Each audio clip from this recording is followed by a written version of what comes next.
মনের মতন ইনক্রিমেন্ট হয়নি, তাই তো? সারা বছর অনেক পরিশ্রম করেছেন, কিন্তু মনের মতন ইনক্রিমেন্ট হয়নি। যা ভেবেছিলেন, যা এক্সপেক্ট করেছিলেন, তার ধারে কাছেও ইনক্রিমেন্ট হয়নি। স্বভাবতই প্রচণ্ড রাগ, হতাশা, বিরক্তি ছেয়ে ফেলেছে আপনাকে। আপনার মনে হচ্ছে ধুস, এসব করে আর কোনো লাভ নেই, এই চাকরিটা ছেড়ে দিতেই হবে, এবার অন্য কিছুর খোঁজে যাব, অন্য কিছু, বড় কিছু, যেটা করলে আমি অনেক বেশি টাকা রোজগার করতে পারবো, যেখানে আমার পরিশ্রমের যোগ্য দাম আমি পাবো।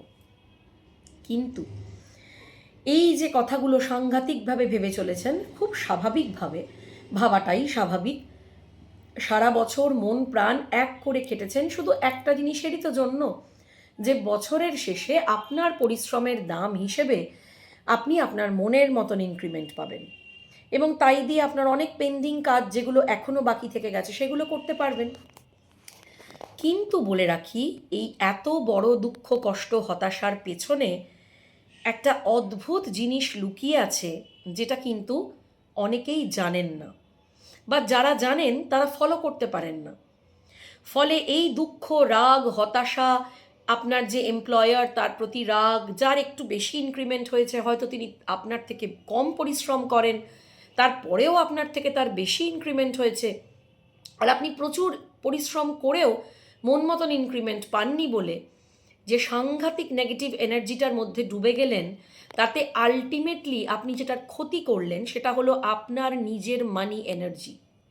হ্যাঁ, এই রাগ, দুঃখ, হতাশা যদি একদিনের বেশি চলে এবং তাতে যদি যার বেশি বাড়লো, তার প্রতি অত্যন্ত রাগ, ক্রোধ, হিংসা অনুভব করেন, এমনকি যদি মনে হয় এমপ্লয়ার ভদ্রলোককে পেলে মেরেই দেবেন, তাহলে জানবেন আপনি নিজের মানি এনার্জিকে নিজের হাতে নষ্ট করছেন।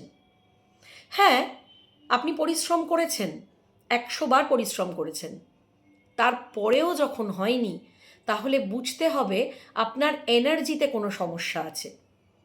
না হলে আপনার থেকে কম পরিশ্রম করে যিনি আপনার থেকে বেশি ইনক্রিমেন্ট পেলেন, কি এমন জাদু বলে তিনি বেশি পেলেন আর আপনি কম পেলেন?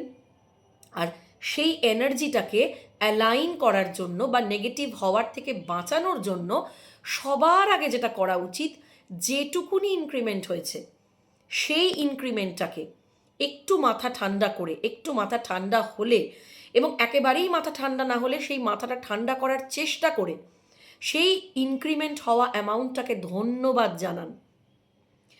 এইটুকুনিও তো না হতে পারতো। কিছু না হওয়ার থেকে কিছু হয়েছে, একেবারেই না হওয়ার থেকে কিছু হওয়া ভালো, এটাকে মেনে নিন, এটা ঈশ্বরের মর্জি হিসেবে মেনে নিন, এবং মানি এনার্জিকে থ্যাংক ইউ করুন যে এইটুকুনি বৃদ্ধিও অন্তত আপনার জীবনে, আপনার স্যালারিতে এসেছে। এবং এই ইনক্রিমেন্টেড স্যালারিটাকে বারবার থ্যাংক ইউ বলুন, আর নিজেকে বোঝান যে কিছু না হওয়ার থেকে কিছু হওয়া ভালো। আর অবশ্যই নিজের কাজের প্রতি আরও বেশি ফোকাস হন। তার একটাই কারণ, মানুষ মানুষকে ফাঁকি দিতে পারে, কিন্তু ওপরে যিনি বসে আছেন তিনি পরীক্ষা নেন।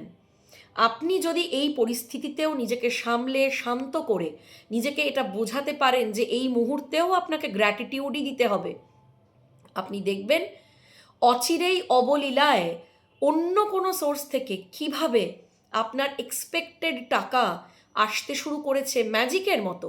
হয়তো স্যালারিতে নয়, হয়তো অন্য কোনোভাবে, হয়তো ইনক্রিমেন্টের মাধ্যমে নয়, হয়তো বোনাসের মাধ্যমে, হয়তো হঠাৎ পাওয়া কোনো অ্যাপ্রেজালের মাধ্যমে, হয়তো হঠাৎ পাওয়া কোনো নতুন প্রমোশনের মাধ্যমে, যেটা আপনি কল্পনাও করতে পারতেন না যে এইভাবেও হয়।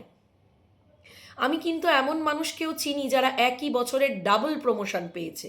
হ্যাঁ মশাই, ঠিক শুনছেন, একই বছরের ডাবল প্রমোশন পেয়েছে, পেয়ে এসে আমাকে বলেছে, ভাগ্যিস তুমি বলেছিলে এতটা হতাশ না হয়ে যেতে, এতটা বিরক্ত না হতে, নিজের কাজের প্রতি, নিজের টাকা পয়সার প্রতি, স্যালারির প্রতি এতটা নেগেটিভ না হতে।